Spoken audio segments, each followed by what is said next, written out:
All right, Chris Welton, welcome to Persistence Playbook, my friend. Yeah, thanks for having me. I'm excited. Yeah. We're gonna have a good time here today. And I just think that your story and your journey is a fascinating one. From a limb difference and a childhood upheaval to becoming a best-selling author and a speaker and a coach. You've really lived an extraordinary life, and I'm just kind of curious, like, what moment did you realize that your story could become your superpower, and how did you shift that mindset Yeah. in a way that it affected the way that you treated the world? So that's a great question. I think that it happened in January of 2022. In January 2022, I was in Miami with a guy named Rene Rodriguez, who wrote a book called Amplify Your Influence. And I was in a room with Okay. 10 other people, and we were working on crafting our origin stories and really trying to figure out a way to deliver them in a powerful way. And I had to open up about what really went on in my life and stop hiding it and holding it back. And it became just a really emotional couple of days, right? To pour it out there and get out front of it. But then I realized that it was powerful enough that it could impact other people. Then I had a responsibility to start sharing it. So I'd say January of 2022 is when it all started. It's pretty interesting that it was an actual workshop with the purpose of defining your origin story. I think that sounds like a really worthwhile endeavor. Honestly, curious with that type of program, like, how many days did you actually work on defining your origin story? Was it a one-day workshop? Was it over the course of 3 days? Yeah, so it was 2.5 days, a group of about 10 people in the room. And I enjoyed it so much, and it did so much for me after the first time. I did it two more times over the course of the last few years. So I've done it 3 times. And Renee actually wrote the foreword for my book. We became really good friends after that, and he wrote the foreword for my book. And it's something I work on a lot. I work on my speaking craft, my storytelling abilities a lot, because it's really how we connect with people. And he teaches us something that there's only 2 times when people are not daydreaming. 2 times. One is when you're asleep, and the other was when someone's telling you a story. That's it. Rest of the time you're daydreaming. So how do you captivate an audience of 5 or 5,000? Well, by telling a story that's relatable, right? And being vulnerable in that space and drawing the people in. And then you can really keep it on track. And that's what's been great for me in that space to become a better speaker and even a better leader and coach, is being vulnerable in the space, telling the stories. And I just did a TED Talk this weekend in Baltimore. So those are all things that came about no longer hiding the story, right? No longer hiding the hurt and the pain from as a childhood, and really bringing it out there to try to help other people who are going through similar things. And on the topic of storytelling, because I think it is just an incredibly important skill, and it's one that, whether you're a professional speaker or not, is something that everyone should be putting some time and effort into improving their ability to tell a story, whether it's in a meeting or whether it's at a dinner table. Just the ability to captivate an audience through the power of story is incredibly important if you want to have an impact on people's lives.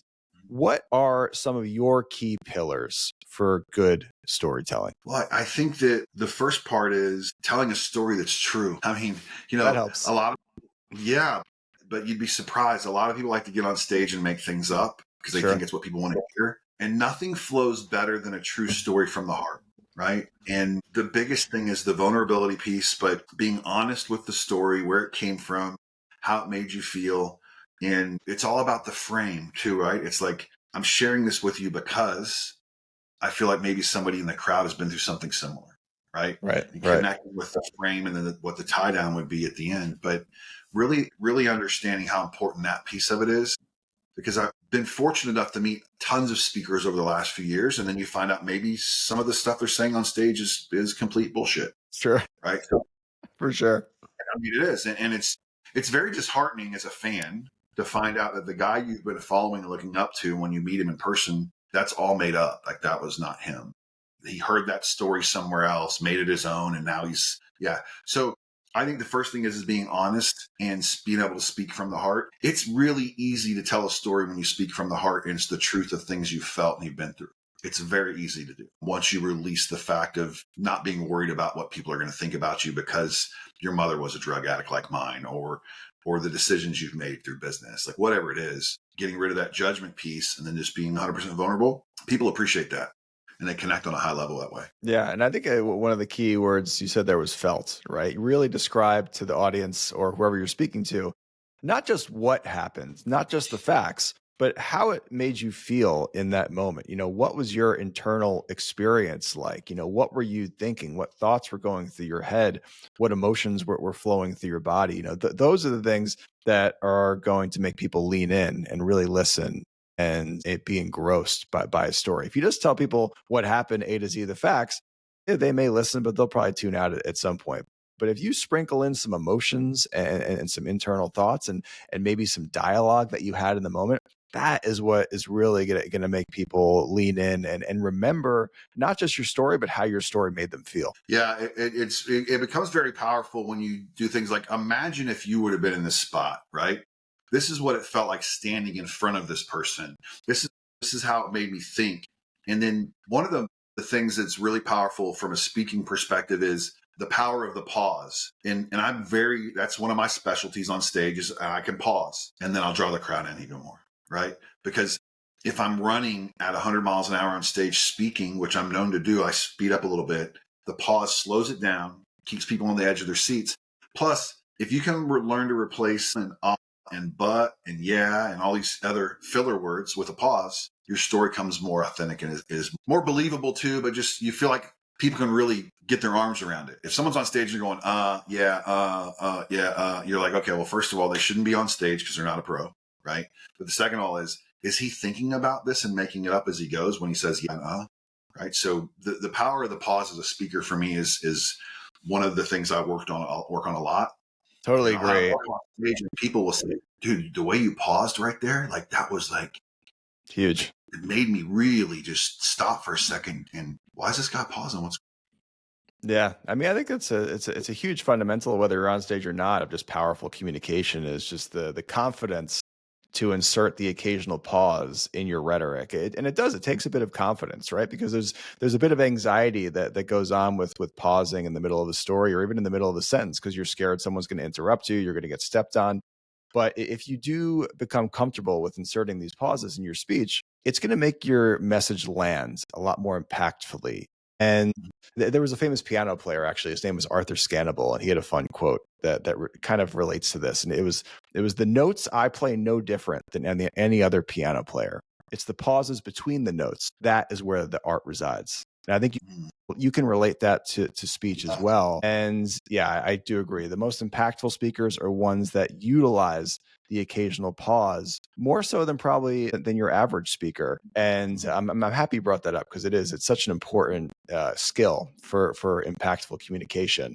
One of your keynotes is the Undefeated Morning, right? And it proposes a powerful daily ritual. And I'm curious, could you walk us through what that routine looks like for you and how someone listening could make it their own? Yeah, so let me give you the story behind it first because I think it's really important to understand that. So For in sure. 2020, I was in the mortgage industry running a decent sized mortgage company. And then overnight, we went from being decent sized to a massive mortgage company because the business got so busy. And what was happening is I was working 7 days a week.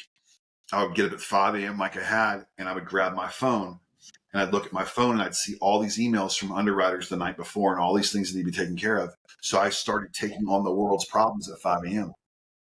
Yeah. Before I know it, it's noon. It's 12 o'clock, right? And I hadn't done anything for myself yet. So then I was out of control and I couldn't keep myself on track. I thought to myself, what could I do to stack some wins early and often every day before I ever picked up my phone? And that's when I started the Undefeated Morning. And today's ritual is different than it was then, but this is what it looked like today. I got up this morning around 6 a.m. I grabbed my blood pressure pills because I'm a middle-aged white guy and everybody has high blood pressure at 52. So I take my blood pressure pills and some vitamins. I grab a cup of coffee. I hug on my son. I'm blessed that I'm 52, but I have a son who'll be 2 in December. So I hug on him a little bit if he's up. I sit in the same chair in the same room and I drink my coffee. I read 10 pages of whatever book I'm reading. I journal for a few minutes in my burn journal. And then I go out in my garage and I sit in 44-degree water for 6 minutes in my cold plunge. All And I right. get out of that and I do some breathing exercises and some gratitude while I'm inside the cold plunge to keep me from jumping out of it. And then I go get a workout in. And what's happened there is I haven't picked up my phone yet. Okay. So now I'm 5-0, 6-0, 7-0 before I pick up the phone and take on the world's problems. You can throw anything at me when I'm on a winning streak and it's not going to slow me down. It's going to be really hard for me to get to the end of the day and lose. So you have an undefeated morning. Like, when I do those things, I don't lose the morning. Our morning stays on track. And as we know, how our day begins is usually how it ends. So if we structure it the right way in the beginning, it takes a lot for that day to turn into a bad day. And so I did that consistently and I have since 2020, and I'm undefeated in the morning. I still do it on the road when I travel, I have speaking engagements, whatever it is. I make sure I get those things done first. And my wife knows. She's like, undefeated morning? I'm like, yeah. I get my coffee and do my stuff. And she stays out of my way for that because she knows I need to get those things done to be the best version of myself, to be a husband and a father, and now a speaker and a coach. But think about the times you've picked up the phone and you looked at it, and depending on what industry you're in, and it's 5:30 in the morning. What are you going to do at 5:30 in the morning? What are you going to fix? Right. You're not going to put a fire out at 5:30 in the morning. No. You're just not. And in the banking industry, what is that? There's no underwriters working at 5:30 in the morning. But I thought it was cool to send all these emails back at 5:30 to show them I'm up and I'm working. Okay, well, that was ridiculous. Like, come on. So right. Then I would lose track of my day. So that's essentially the bridged version or the cliff notes of an undefeated morning. But that's one of the things I teach. Now, if I'm on stage, it's a 45-minute, really dig details on the pain I went through to get to the undefeated morning, right? But that's the short Cliff Notes version of it. And I don't care what the routine is. It could be make my bed, brush my teeth. Like, you do these 5 or 6 things before you pick up your phone. That's an undefeated morning. Like, it doesn't have to be crazy like me. Like, most people are not lunatics and want to sit in cold water. It just does. It gets me invigorated and helps me get to my next level. But just doing something consistently that's not for somebody else in the morning, that it's for you, to make sure you can be the person you need to show up as later in the day. For sure. And I think that just the process of stacking a few wins, right? It gives you that momentum that you need to really defeat that resistance and put out those fires when they do come your way, when it's 10 a.m. and you're actually in a position to solve those problems. I think there are some, there's some thought leaders out there that say morning routines are nonsense. You should just get up and pour a cup of coffee and get straight to work. And, I think some people are built like that. I know personally I'm not. I know for myself, when I wake up at 6 in the morning, I'm not ready to go to work right away. Like, I need to stack a few wins, whether it be meditation or journaling or a Peloton session. That puts me in that state where I'm ready to attack the day. If I'm not in a state of mind at 6 a.m. when I get up, I'm just not ready to sit down at the computer and take on the world. But if I get my Peloton session in, I get in a 10-minute meditation, and I get in 5 minutes of journaling, at that point I am in a state where I'm ready to take on some problems. And I just think that some of these thought leaders, that they say get up and go straight to work, and I just don't think everyone is wired like that. I think some people really can benefit. Everybody's not wired like Alex Hermosi is. Right? I know that's Alex's big thing.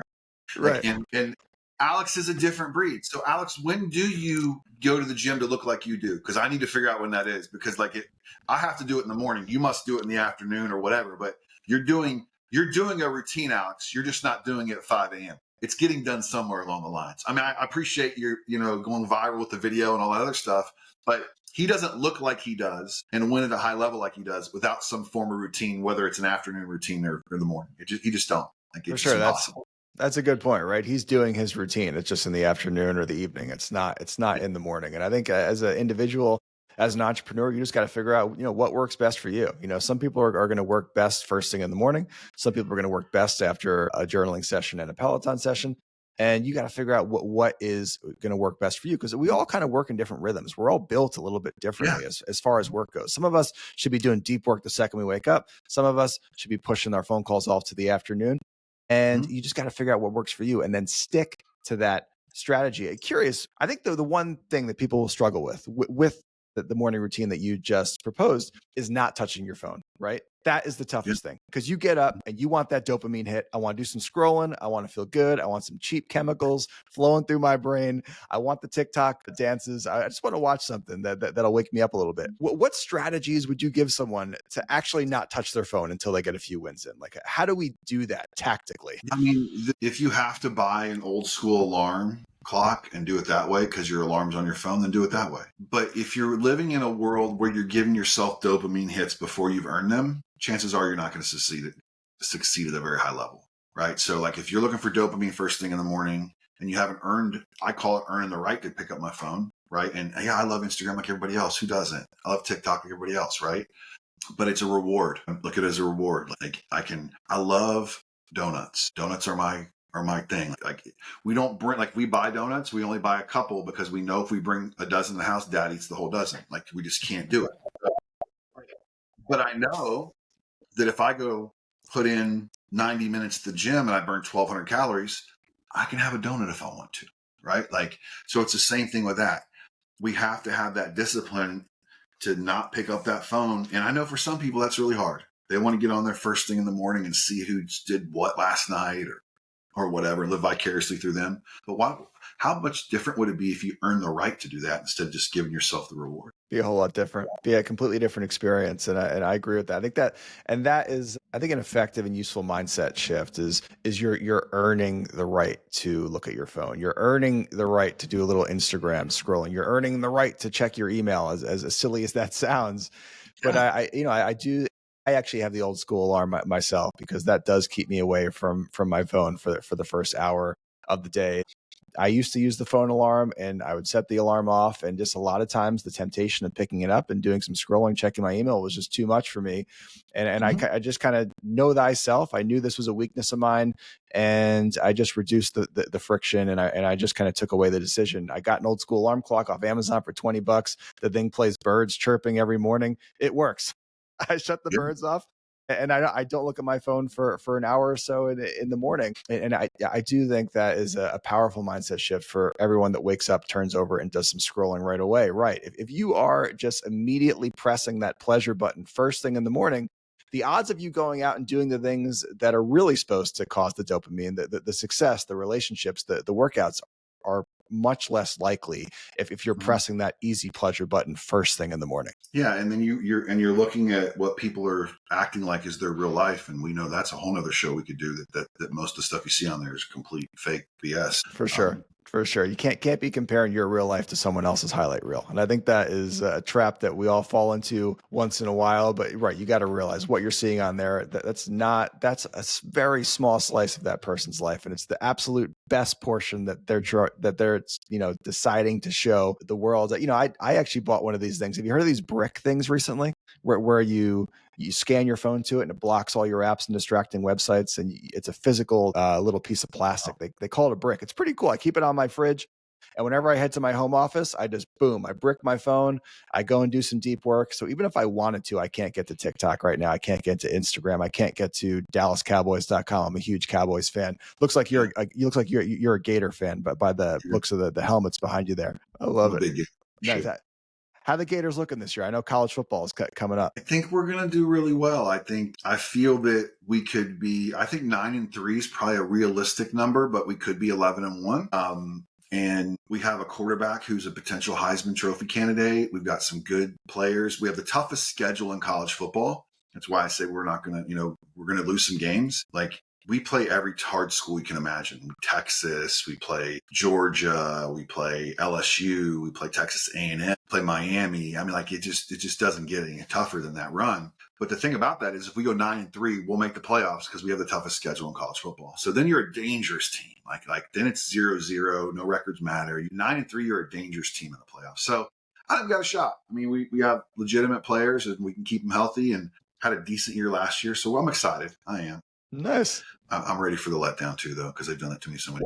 Well, you're talking to a Cowboys fan. So if you want to talk about letdowns, I got about 30 years of letdowns that we can go deep into there. Curious, just on like the topic of enjoying watching your team play and watching football. I think like sometimes like entrepreneurs, like really high performing people, that they struggle with a little bit of guilt and just sitting back and just enjoying some entertainment for the pure sake of entertainment. And I'm kind of curious, like, how do you balance that in your life?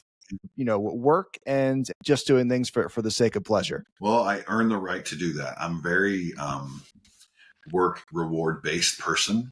So I make sure I get the work done that needs to be done. And if I have to do extra work early on a Saturday morning to binge football all day Saturday, I'll do that. Like my whole family knows that this Saturday, don't mess with me. Like it's the first Saturday of college football. I'm going to watch games. games until midnight. Like, that's just what I'm going to do. I don't feel guilty about that. I look at football differently as some people do. I coached it for a long time, played it for a long time. So like I watch the game as the eyes of a coach, right? And I'm like, okay, all right, how can we get that guy to make sure he gets over the ball he just dropped in the end zone? We got to get his head right. Okay, how are we going to play? What's the next chess move going to be, right?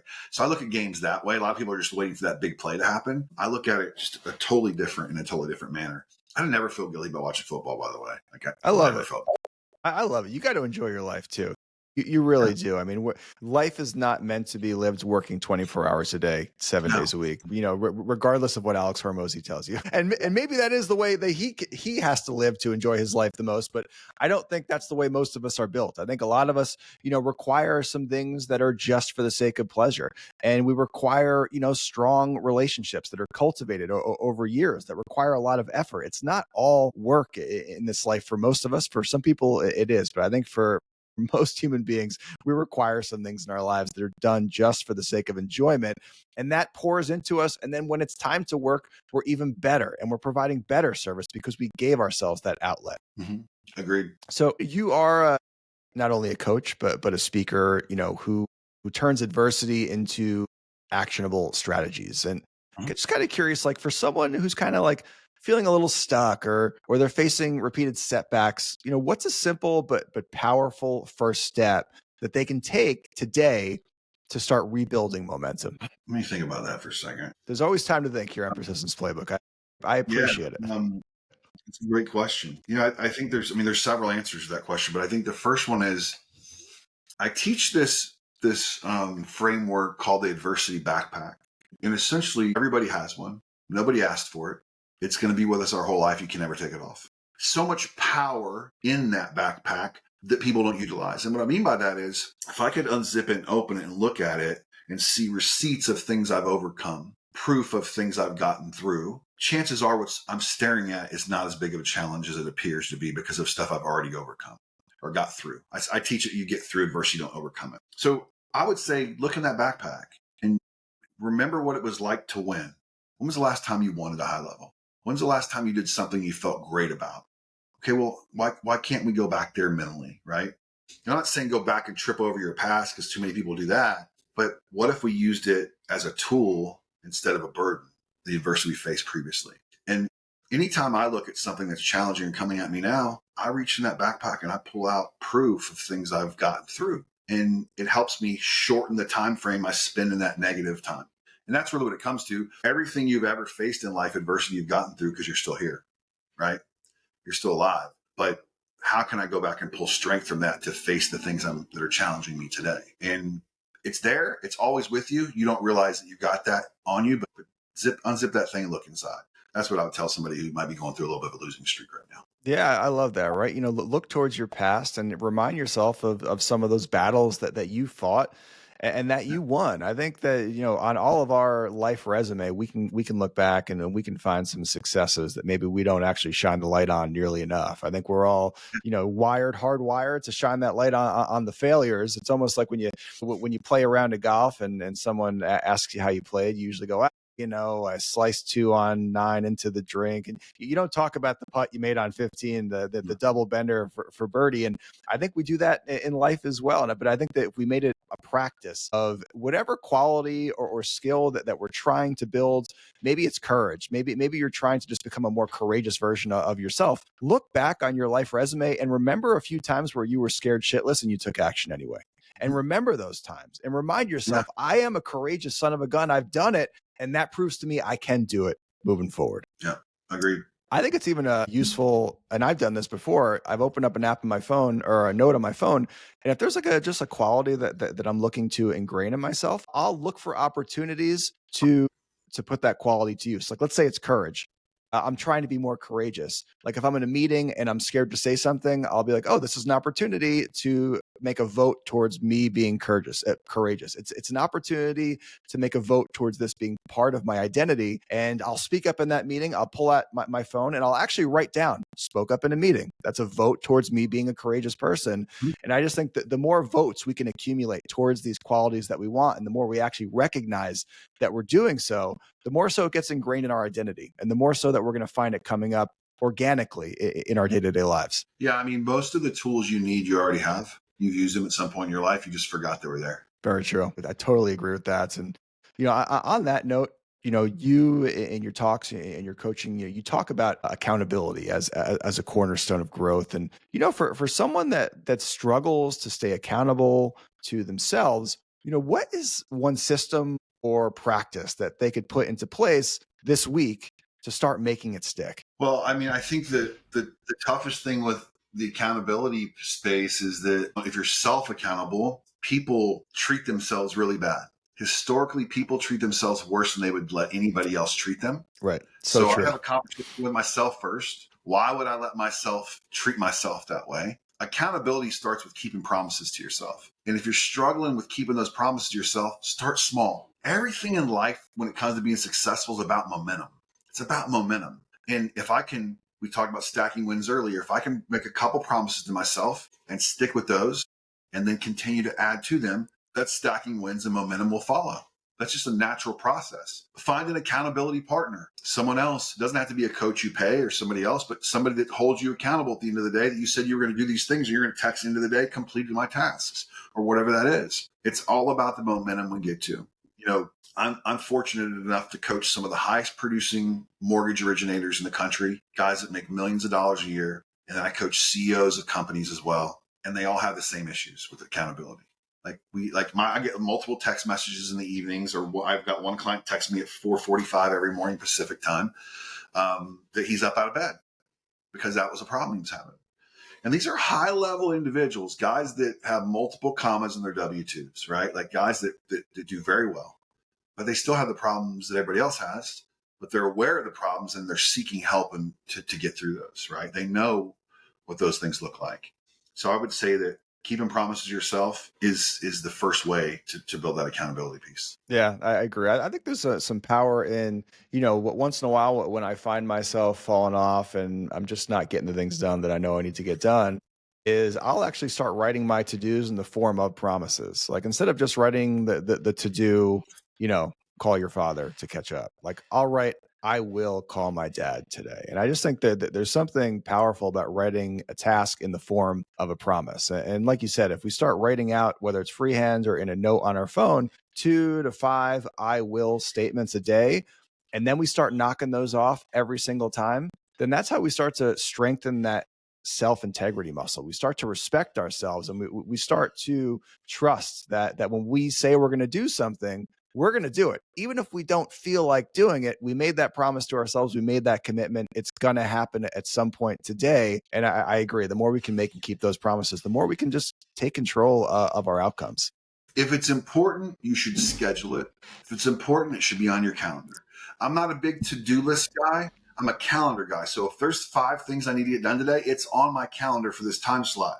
I'll get a reminder on my phone that I need to call somebody or send the text or whatever that is. I schedule it. If it's important, I schedule it. Date night scheduled, gym time scheduled. Like I work remotely, right?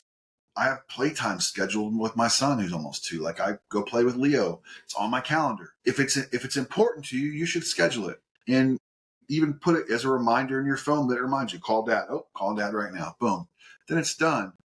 And checklists to me are like goals. You've not completed them so many times that it just becomes just something else you say you're going to do at some point. Good point. Right. And when you talk about not feeling like doing it or not, I talk a lot about my standards. My standards are got to be greater than my feelings every day, right? Like I've got to elevate my standard to a level that my feelings are irrelevant. I didn't want to go to the gym and work out for 90 minutes today and do this crazy high rocks workout. I didn't feel like that. But my standard was I better get it done because I'm competing in 3 months and I need to be ready to go, right? My standard was I made that promise to myself. If you stop making decisions on how you felt and more about what your standards were, things are a lot different.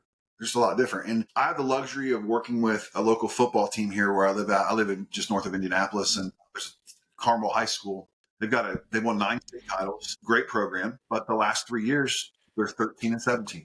And they brought back their coach from years ago that won some state championships there. And I work with their team. I got to send a hype video to them today.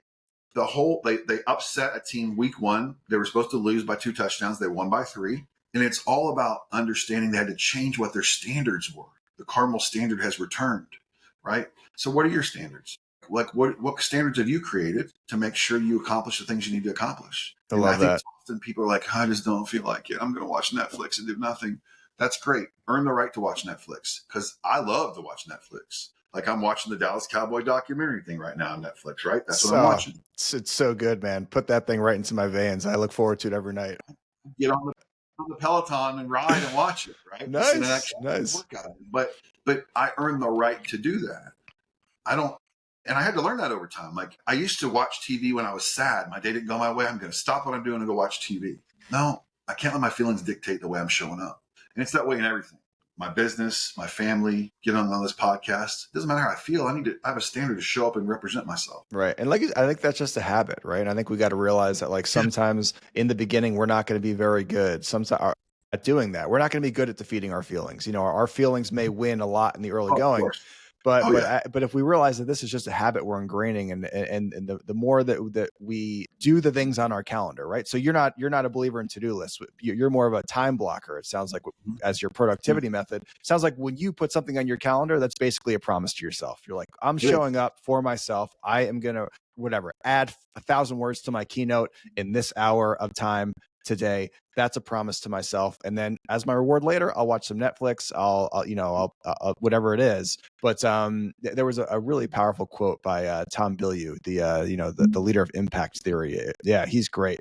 He had a powerful affirmation I heard years ago that has stuck with me, and I recite it to myself to this day when I don't feel like doing what's on my calendar, what's on my list. And it's, when I make a plan, I follow through. That's who I am, and that's why I win. And to me, that's one of the most powerful affirmations I've ever heard, because at the end of the day, really being successful, being impactful, living your best life is about making a plan on a daily basis and then executing that plan. And if we could do that every single day, we're going to be head and shoulders above the competition. Yeah. How can you live a life by design without a plan? Like Clinton Sparks is a good friend of mine. He's a big record producer.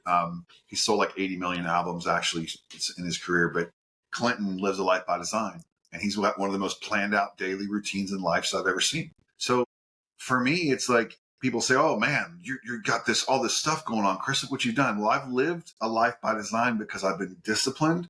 I've had a plan, and when I say I'm going to do something, I do it. So I know how strong I feel about my word. So I'll say some of the craziest things you've ever heard because I want to get there. And once I put it out there, I'm doing it. Like, I'm going to do it. It's just going to happen. My challenge to people listening would be, how many times have you said you're going to do something you just never did, right? You got the excuses. Oh, this happened, that happened, and the timing wasn't right. Well, the timing's never going to be right. Like, it just is what it is.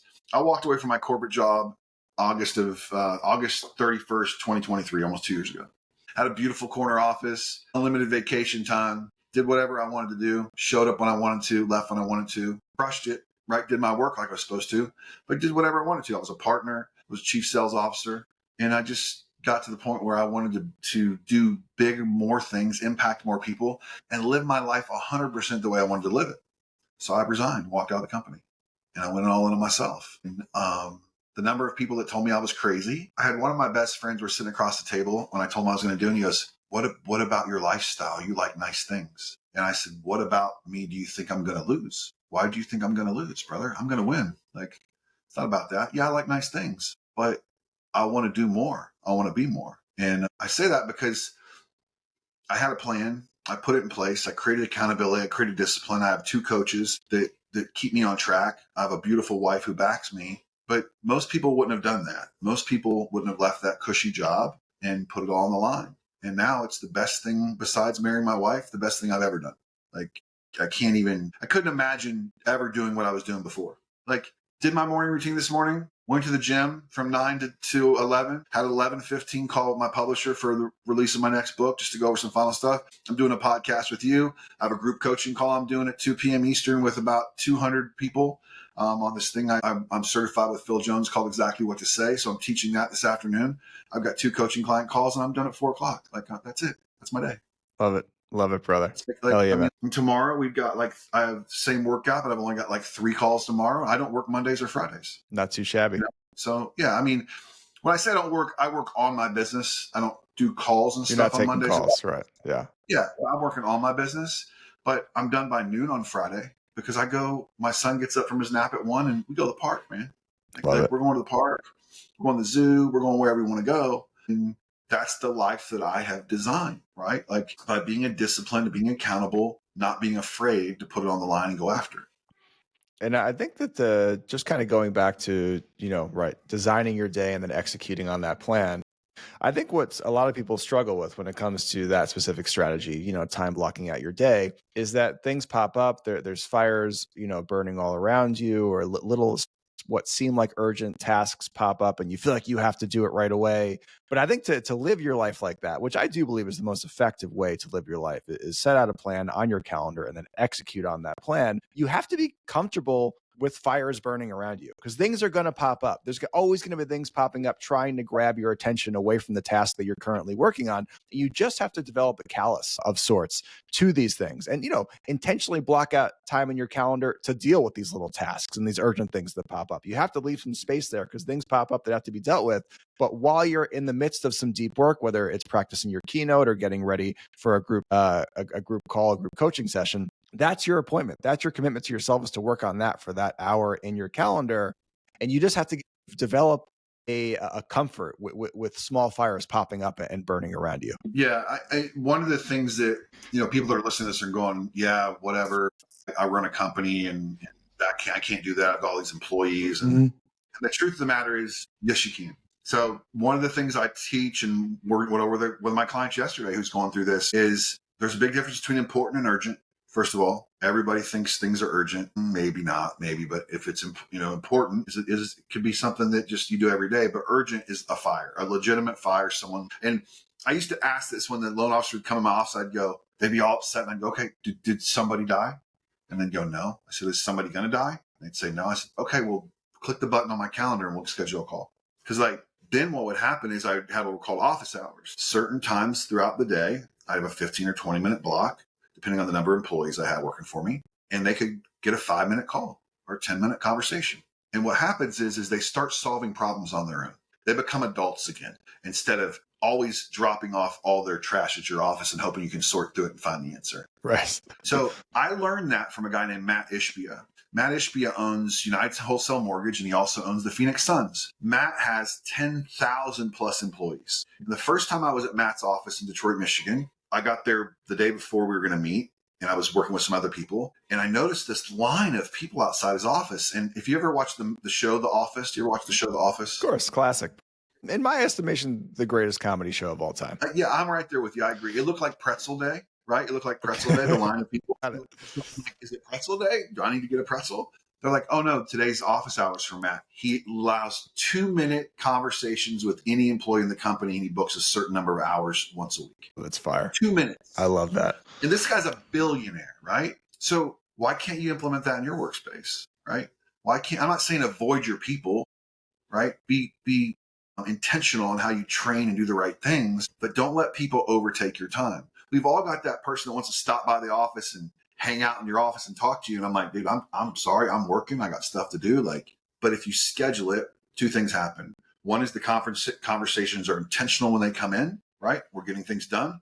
The second thing is they start becoming problem solvers on their own, which is, as a leader, that's what you want more than anything, is for people to grow up and solve their own problems. They'll come in and ask me questions, and I go, "Have you called Google yet?" Because that's what I'm going to do right now. I'm going to Google the question Right. because I don't know. Right. Do you have ChatGPT on your phone? Yeah, exactly. ChatGPT 5.0, because that's the solution I'm going to use. So I think it's really important to save your time as a leader, and to understand that is to be intentional with your calendar on that space too, and have office hours of availability, and that's it. Chris Welton, dude, this was a fire conversation, dude. Thank you for being with us today. I appreciate it. Yeah. Where can everyone keep up with what you got going on today? Yeah, so Instagram is the best spot at one hand at a time. That's where we do a lot of our stuff. And then our YouTube channel is Coach Chris Welton. That's where we have our documentary. We did 4 episodes last year. We're doing 20 episodes this year. And it's been really good so far. I have a video guy that travels with me everywhere. My wife says that my camera guy Logan is my work wife, because he's with me everywhere we go, literally.